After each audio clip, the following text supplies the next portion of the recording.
Bonjour, mon nom est Clifford Matthews pour Ciné Techno et voici ma critique du jeu Pragmata que j'ai eu le plaisir et l'honneur de l'avoir joué pour la Nintendo Switch 2.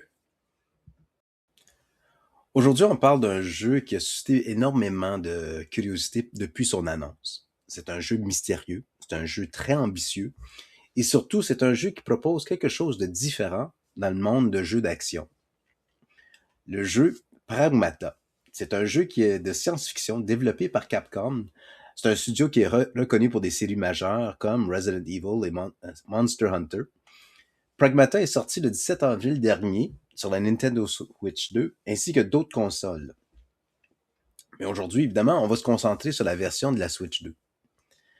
Le jeu sur la Nintendo Switch 2 en soi, ça représente une excellente démonstration de qu'est-ce que la Nintendo ou qu'est-ce que la Switch peut faire de façon visuelle. On va parler non seulement de l'histoire, l'objectif du jeu, de la gameplay, du visuel, de l'audio, la trame sonore, les points forts, ce qui a amélioré dans le jeu et surtout si le jeu Pragmata vaut vraiment la peine d'être ajouté à notre collection.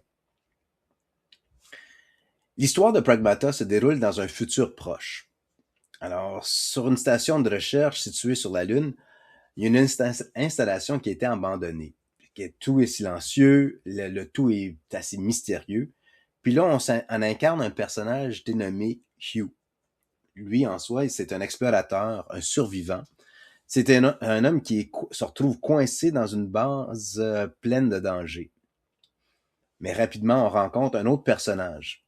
Puis ce personnage, en soi, c'est un robot ou un android de quelque sorte, dénommé Diana. C'est là où est-ce que l'histoire commence vraiment. L'objectif principal du jeu est assez simple. Survivre. Il faut explorer la base, découvrir qu'est-ce qui s'est passé, trouver un moyen de retourner sur Terre. Mais qu'est-ce qui rend le jeu encore plus intéressant, c'est que c'est pas juste l'action, mais c'est vraiment la dynamique qui se retrouve ou la relation qui se retrouve entre Hugh et Diana. Au fil de l'histoire, Diana apprend, elle évolue et elle devient plus, entre guillemets, humaine. C'est cette relation qui devient vraiment l'âme, si pas le cœur émotionnel du jeu. Ce qui est intéressant ici, c'est que c'est la gameplay. Puis c'est là où est-ce que le jeu en soi se démarque. La gameplay vraiment se repose sur une idée unique. Tu contrôles deux personnages à la fois. Un qui est le soldat, Hugh, et Diana, qui est le robot, l'android. Le soldat, lui, il se déplace, Hugh se déplace, il se tire, il fait le combat, tandis que Diana, l'android, elle, c'est elle qui pirate et analyse, désactive les défenses, et alors on doit utiliser les deux en unisson afin de simplement franchir la prochaine étape. Alors, c'est pas juste un jeu simplement de tir, mais c'est un mélange d'action, de stratégie et de réflexion. Le style de combat, c'est là où est-ce que le jeu, encore une fois, se démarque. Alors, on voit un ennemi, on le tire et on gagne. Mais dans Pragmata, c'est un jeu qui est pas aussi simple parce que les ennemis sont protégés. Alors, avant de pouvoir leur faire de les blesser ou les détruire ou peu importe, on doit essayer de les pirater. De cette façon-là, leur système de défense est abaissé, qui les rend plus vulnérables justement aux armes qu'on choisit. Alors, puis pour faire le piratage, c'est tout simplement Diana ouvre un style labyrinthe qu'on doit simplement manipuler pour trouver le chemin idéal pour simplement pirater le système.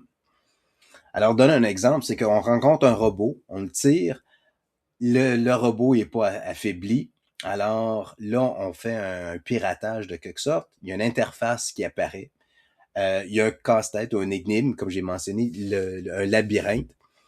Une fois que le labyrinthe ou le piratage a été réussi, le robot ennemi en soi devient vulnérable. Et là, maintenant, on peut le tirer. Alors, c'est un système qui se transforme à chaque combat et que c'est jamais le même ou la même séquence de labyrinthe qui apparaît. Alors, faut vraiment être aux aguets, il faut vraiment être vigilant justement dans nos propos ici.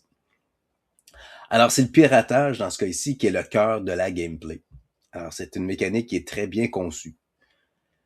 Euh, Là, au point de vue des armes, ok, là, il y a des armes qui peuvent tout simplement varier notre stratégie. Exemple, il y a le pistolet, il y a un fusil automatique, un fusil énergie et des lance-grenades. Chaque arme a un rôle précis. Certains sont rapides, il y en a d'autres qui sont plus puissants que d'autres. Il y en a d'autres qui sont plus efficaces contre certains ennemis et vice-versa. Et puis, l'arme qui était plus efficace envers un n'est pas forcément efficace envers l'autre. Il y a aussi un système d'exploration. Alors, c'est pas juste un jeu qui se limite au combat. Alors, il y a aussi beaucoup de choses à explorer. On explore des laboratoires, des corridors, des zones abandonnées, des salles secrètes. Puis là, évidemment, on trouve des ressources, de quoi pour nous améliorer, d'autres armes, puis des indices où aller pour aller à la prochaine étape. Alors là, forcément, ça nous oblige en partie de chercher partout pour voir les secrets qu'on peut dévoiler tout au cours du jeu. Alors le jeu n'est pas forcément linéaire. Là, qu'est-ce qu'on peut améliorer? Mais c'est sûr qu'on peut améliorer nos armes, on peut améliorer nos capacités et puis notre équipement tout simplement. Le niveau de difficulté, je dirais qu'il est assez bien équilibré. Il y a des ennemis qui sont plus dangereux que d'autres, mais en même temps, le tout est juste. Alors, on doit apprendre, on doit bien utiliser nos stratégies afin de vaincre l'ennemi.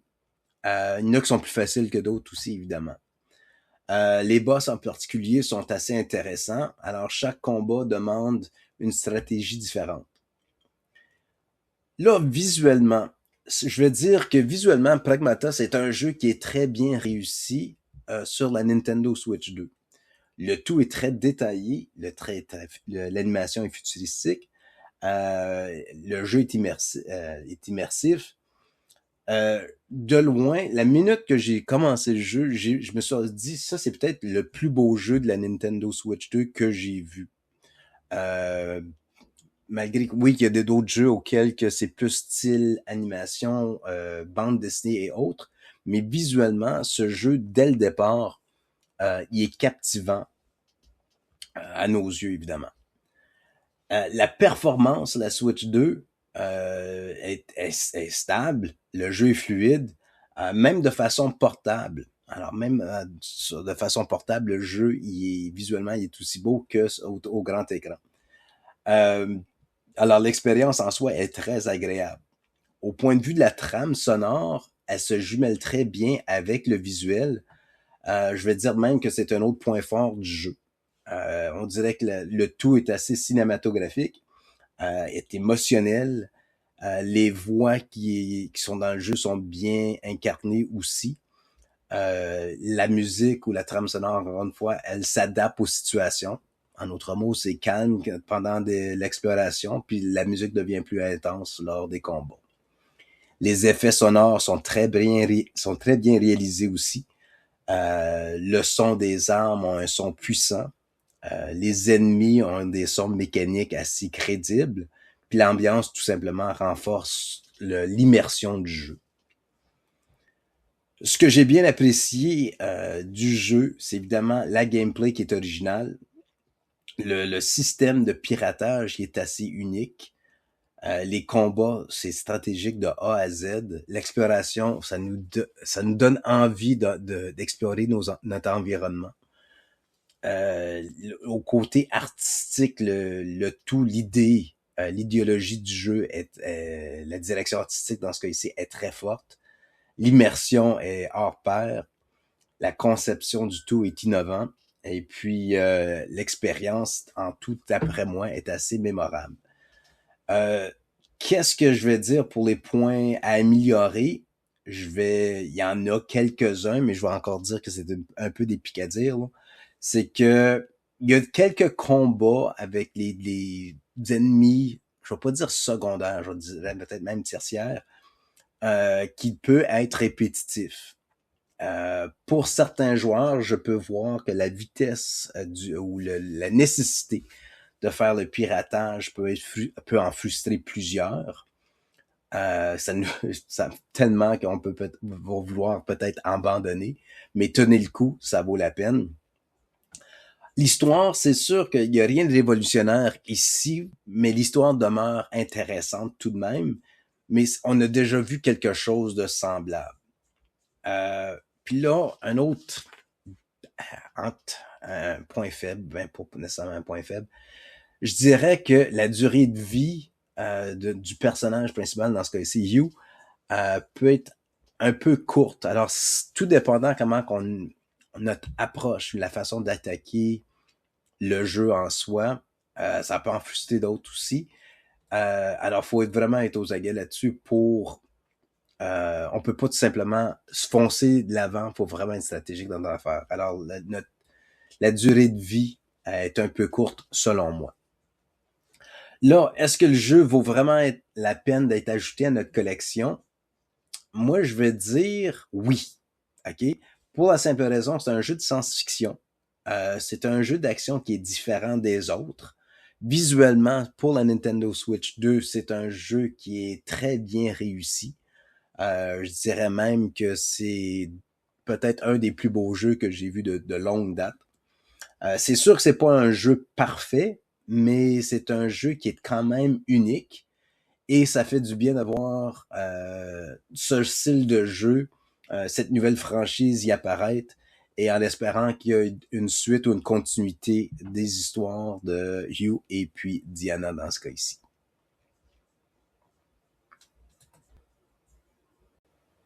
Encore une fois, mon nom est Clifford Matthews pour Ciné Techno. Merci beaucoup de m'avoir écouté, puis on se reparle très bientôt.